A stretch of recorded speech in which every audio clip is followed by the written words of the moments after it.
नमस्कार मंडळी. केस गळतीच्या समस्येने खूप जण त्रस्त असतात नाही का? पण काळजी नसावी.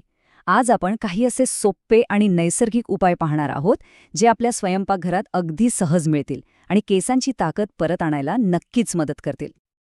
खरं तर आजच्या या धावपळीच्या आयुष्यात केस गळती ही जवळजवळ प्रत्येकाचीच समस्या बनली आहे असं म्हटलं तरी वावगं ठरणार नाही. ही जरी एक सामान्य समस्या असली तरी ती खूप चिंताजनक असू शकते. म्हणूनच आज आपण यावरच लक्ष केंद्रित करणार आहोत. मग ही समस्या नेमकी उद्भवते तरी का? कारण शोधायला गेलो तर ती आपल्या आजूबाजूलाच सापडतात. मग ते बाजारातले केमिकलवाले शॅम्पू असोत, रोजचा ताणतणाव असो किंवा मग आपलं खाण्यापिण्याकडे होणारं दुर्लक्ष, हे सगळे घटक केसांच्या मुळांना आतून कमकुवत करतात. पण चांगली बातमी ही आहे की यावरचे उपाय अगदी सोपे आहेत. चला तर मग बघूया की आपण आज काय काय पाहणार आहोत. आपण कारणांपासून सुरुवात करू, त्यानंतर केसांसाठी बाह्य आणि आंतरिक उपाय कोणते आहेत हे बघू आणि शेवटी जीवनशैलीतल्या काही महत्त्वाच्या बदलांबद्दलही बोलू. चला तर सुरुवात करूया आपल्या पहिल्या भागापासून, कारणे आणि उपाय. केस गळतीची कारणं जरी अनेक असली तरी त्यावरचे नैसर्गिक उपाय आश्चर्यकारकपणे सोपे आणि तितकेच प्रभावी आहेत. आता आपण बघूया काही बाह्य उपाय, म्हणजे असे उपाय जे थेट केसांच्या मुळांवर काम करून त्यांना पोषण देतात आणि मजबूत बनवतात. यातला पहिला आणि सगळ्यात प्रभावी उपाय म्हणजे कांद्याचा रस. हो, कांद्याचा रस. अनेकांनाही कदाचित माहीत नसेल, पण कांद्यामध्ये सल्फर नावाचा एक खूप महत्त्वाचा घटक असतो. हा सल्फर आपल्या केसांमधल्या केरेटिन नावाच्या प्रोटीनचा एक मुख्य भाग आहे. सोप्या भाषेत सांगायचं तर आपले केस ह्याच प्रोटीनने बनलेले असतात आणि म्हणूनच मुळं मजबूत करण्यासाठी सल्फर अत्यंत आवश्यक आहे. आणि हे वापरणं तर त्याहून सोपं आहे. फक्त एका कांद्याचा ताजा रस काढायचा, तो थेट आपल्या टाळूवर लावायचा आणि साधारण 20-30 मिनिटं तसाच ठेवून द्यायचा. चांगल्या परिणामांसाठी आठवड्यातून 2दा हा उपाय नक्की करून बघा. आता दुसरा एक रामबाण उपाय आहे, तो म्हणजे कोरफड. कोरफड फक्त त्वचेसाठीच नाही तर केसांसाठी सुद्धा एक वरदानच आहे. ते टाळूची जळजळ कमी करतं आणि मुळांना खोलवर पोषण देऊन त्यांना मजबूत, मऊ आणि चमकदार बनवतं.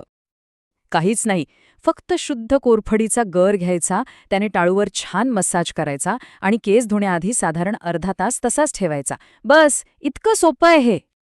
केसांना फक्त बाहेरून पोषण देऊन चालणार नाही, तर आतूनही त्यांना चालना देणं महत्त्वाचं आहे. त्यासाठी आता आपण असे काही उपाय पाहूया जे टाळूमध्ये रक्ताभिसरण वाढवायला मदत करतात. यामधला सगळ्यात सोपा आणि प्रभावी उपाय म्हणजे गरम तेलाने केलेला मसाज. यामागे एक साधं विज्ञान आहे बरं का.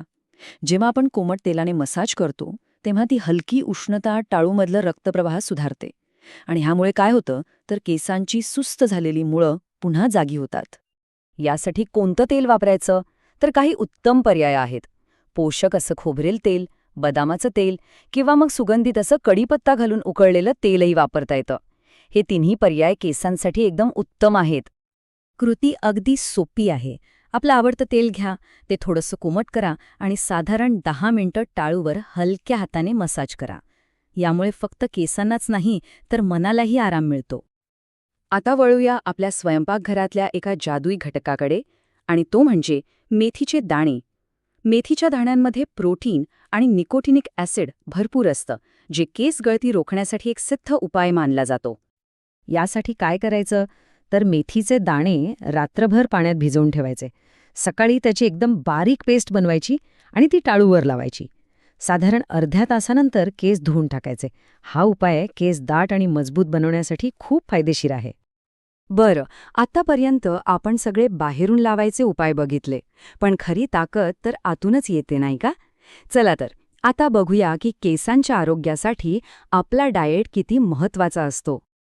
केसांना आतून मजबूत करण्यासाठी आपल्या आहारात काय काय असायला हवं ते थोडं समजून घेऊया. बघा, प्रथिनांसाठी आहारात मूग डाळ, हरभरे यांचा समावेश करा. लोहाची कमतरता भरून काढण्यासाठी पालक आणि मेथीची भाजी उत्तम. संपूर्ण प्रथिनांसाठी अंडी हा एक चांगला स्रोत आहे. आणि हो, निरोगी फॅटसाठी सुकामेवा खायला विसरू नका. आणि एक गोष्ट लक्षात ठेवली पाहिजे, जोपर्यंत आपला आहार आरोग्यदायी नाहीये ना, तोपर्यंत केस गळती खऱ्या अर्थाने थांबवणं खूप अवघड आहे. बाहेरचे सगळे उपाय तेव्हाच चांगलं काम करतील जेव्हा आपलं शरीर आतून निरोगी असेल. आणि आता आपण पोचलोय आपल्या शेवटच्या आणि तितक्याच महत्त्वाच्या भागाकडे. ते म्हणजे आपल्या जीवनशैलीतले काही बदल. हे बदल आपण पाहिलेल्या बाकीच्या सर्व उपायांना साथ देतात आणि केसांचं आरोग्य टिकवून ठेवतात. या काही अगदी सोप्या सवयी आहेत ज्या आपण अंगीकारू शकतो. जसं की जास्त केमिकल्स असलेले शॅम्पू टाळणं, केसांना वारंवार कलर करणं कमी करणं, ताणतणाव थोडा नियंत्रणात ठेवणं, दिवसभरात पुरेसं पाणी पिणं आणि सगळ्यात महत्त्वाचं म्हणजे रात्रीची शांत आणि पुरेशी झोप घेणं. शेवटी काय, खरं सौंदर्य आणि आरोग्य हे आतूनच येतं. हे अगदी खरं आहे. आपले केस म्हणजे आपल्या आतल्या आरोग्याचा आरसाच असतात. तर मग या सगळ्या उपायांपैकी कोणता उपाय करून बघायला सगळ्यात सोपा वाटतोय? विचार करू नका. आजच सुरुवात करा आणि आपल्या केसांना नैसर्गिकरित्या मजबूत बनवा.